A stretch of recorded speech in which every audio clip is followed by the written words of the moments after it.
Hi, I'm Rochelle Halson. I'm at the Monticello Public Library, and I'm reading from Lord of the Rings by J.R.R. Tolkien.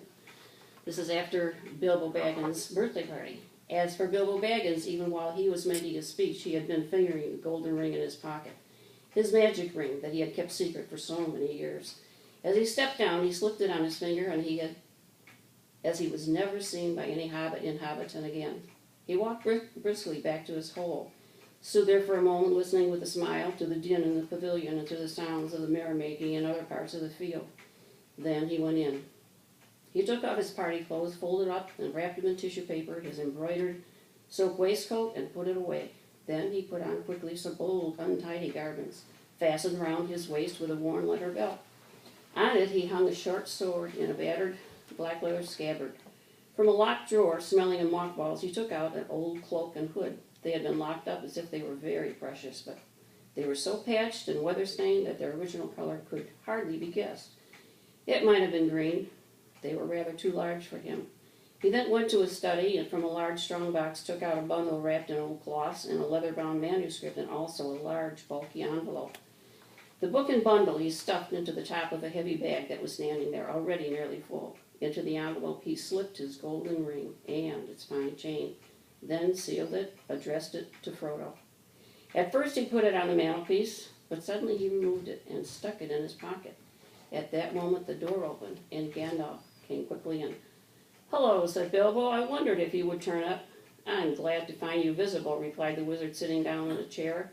"I wanted to catch you and have a few final words. I suppose you feel that everything has gone off splendidly according to plan." "Yes, I do," said Bilbo, "though that flash was surprising. It quite startled me, let alone the others."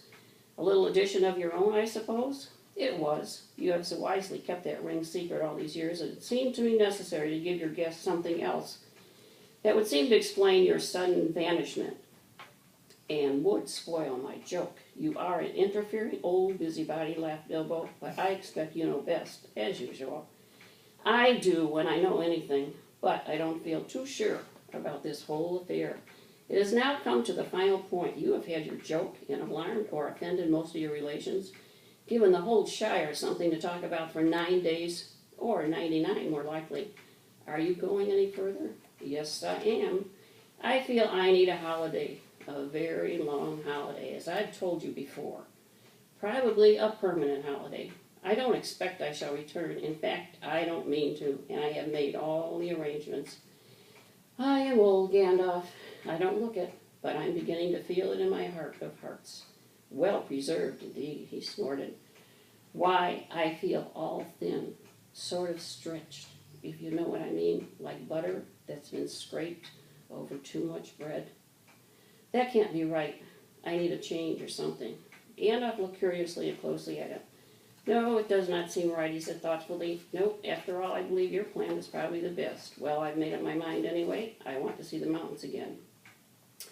"Gandalf, mountains, and then find somewhere where I can rest, in peace and quiet, without a lot of relatives prying around and a string of confounded visitors hanging on the bell. I might find somewhere where I can finish my book. I've thought of a nice ending for it. And he lived happily ever after to the end of his days." Gandalf laughed. "I hope he will, but nobody will read the book, however it ends." "Oh, they may in years to come. Frodo has read some already as far as it's gone. You'll keep an eye on Frodo, won't you?" "Yes, I will. 2 eyes, as often as I can spare them. He would come with me, of course, if I asked him. In fact, he offered once, just before the party, but he does not really want to yet.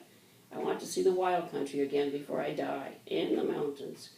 But he is still in love with the Shire, with woods and fields and little rivers. He ought to be comfortable here.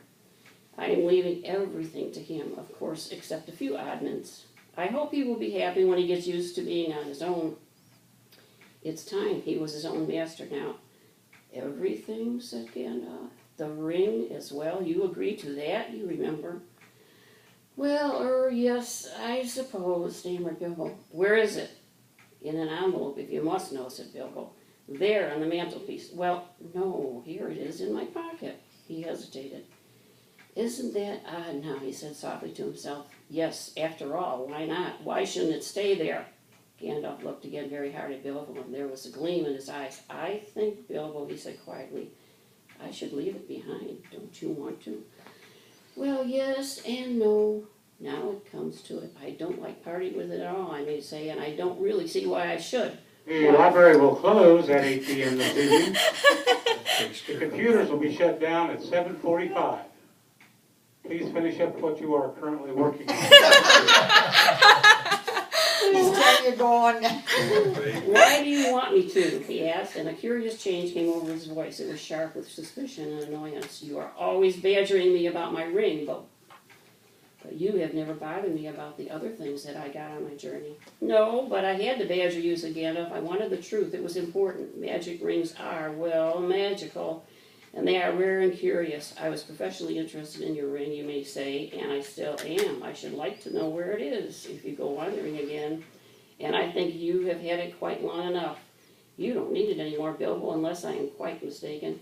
Bilbo flushed, and there was an angry light in his eye. His kindly face grew hard. Why not? He cried. And what business of yours anyway to know what I do with my own things? It's my own. I found it. It came to me. Yes, yes, said Gandalf, but there's no reason to get angry. If I am, it's your fault, said Bilbo. It is mine, I tell you, my own, my precious, yes, my precious. The wizard's face remained grave and attentive, and only a flicker in his deep eyes showed that he was startled and indeed alarmed. It has been called that before, he said, but not by you. But I say it now, and why not, even if Gollum said the same once.